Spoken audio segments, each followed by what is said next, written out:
critics are loving Blinded by the Light, but does the film live up to their rave reviews? It's time to find out. Hello, it's Film Frenzy. I recently saw the film Blinded by the Light about a British teenager in the 80s who gets inspired by the music of Bruce Springsteen. Let's get right into my review, starting with direction and visuals.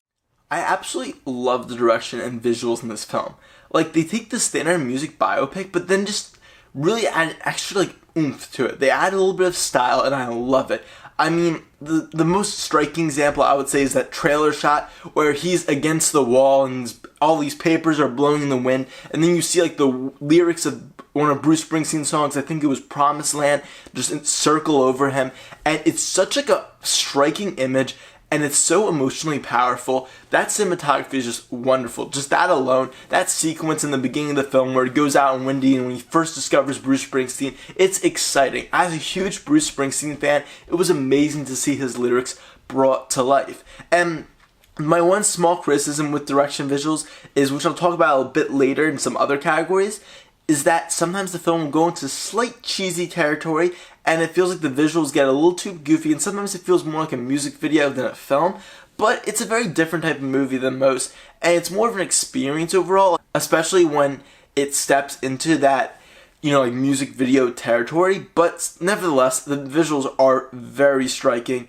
Occasionally, maybe they're a little bit too literal with the song, but I feel like that's intentional because it's like he's first discovering Bruce, so you first start with the more literal interpretations before going a bit more figurative later on, and I thought that was very smart how they did that. Overall, I really loved the visuals. I thought they were all very powerful. It was a very appealing movie to the eye, and I was really glad to see them go above and beyond. I'm giving direction and visuals 5 stars out of 5. Really fantastic.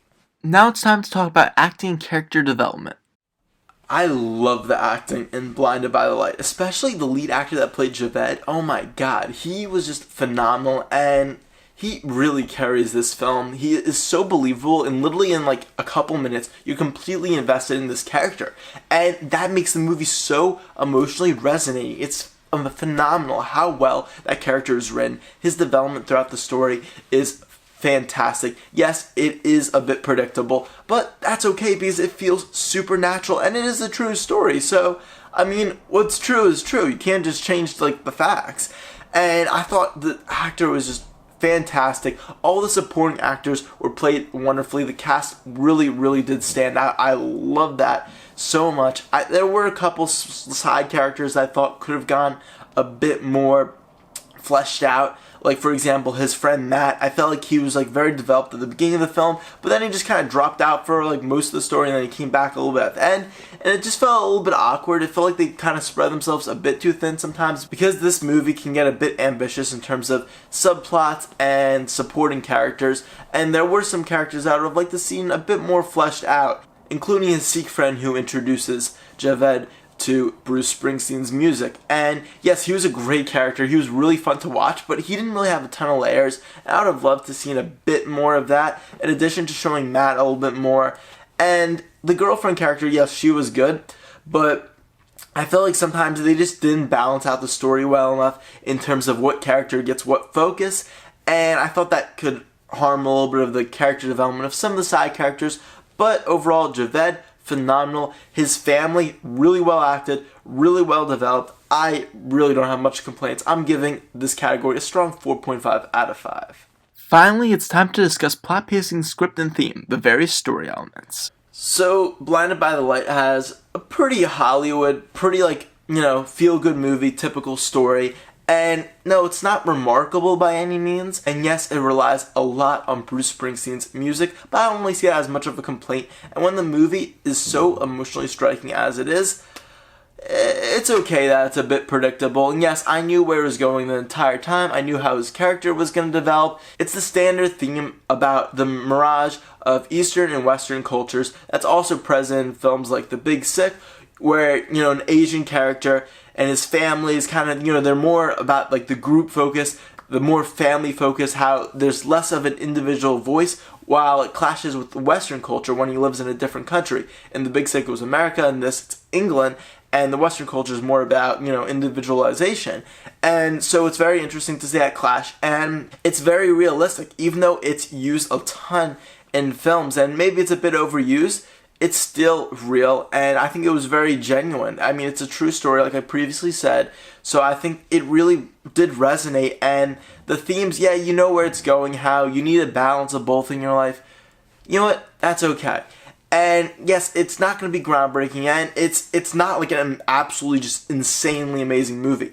It's not going to push the boundaries of cinema by any means, but that doesn't really matter when it comes down to it. What matters is how the audience feels. And as an audience member, it really does help that I'm a massive Bruce Springsteen fan, but every time, like, just there was an emotional moment in the film, I really felt it, and it was one of the most, like, emotionally striking movies for me that I've seen in a while.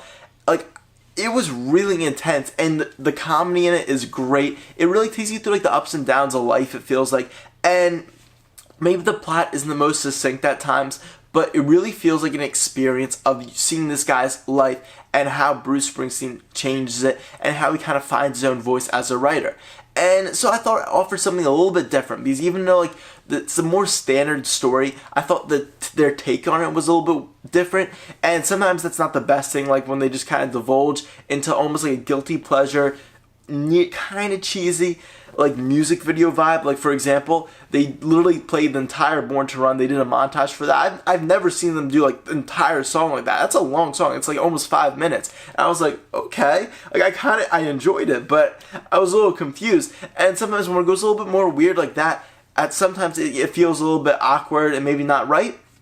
But it gives the film its own voice, which I think is something that's really nice. Yes, they have the standard archetypes for this type of film, and yeah, it's not the most original, and the ending you can predict from a mile away, but that doesn't matter too much when the writing is this good. The jokes all land, the drama is almost always excellent, it's very rarely melodramatic, and occasionally I feel like it'll go into guilty pleasure territory because it feels like, oh, maybe we're coming off a little bit too cheesy, we don't need to do this, but I think the writing is good enough where it never needs to get to that guilty pleasure territory where it kind of gets a little bit self-admitting and a little irreverent, which I feel like lots of filmmakers do when they don't trust themselves and their writers. And honestly, these writers deserve a ton of credit because it feels so natural.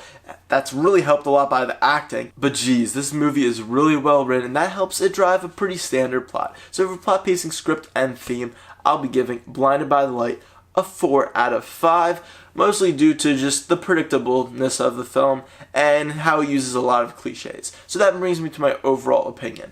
And this movie, well, it's just a great experience. It's something you want to see again and again. It makes you feel good about just life and overall, and it really resonates with you after the film. This isn't a movie that's going to leave you thinking about these complex issues. It's not Memento or anything, but what it does do is makes you really feel while you watch it, and afterwards you'll feel a little bit differently. It'll change your perspective on the world, at least temporarily for a bit, and I think that's great cinema. No, it's not going to be the most artistically phenomenal film ever. It's not super original, but that's not necessary. There needs to be a place for films like this, and I think it does the best it can with, you know, what it is. So I'm giving it an excellent 4.5 stars out of 5 for my overall score.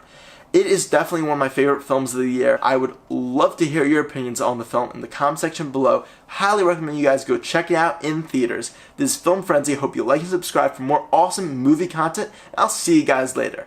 Goodbye.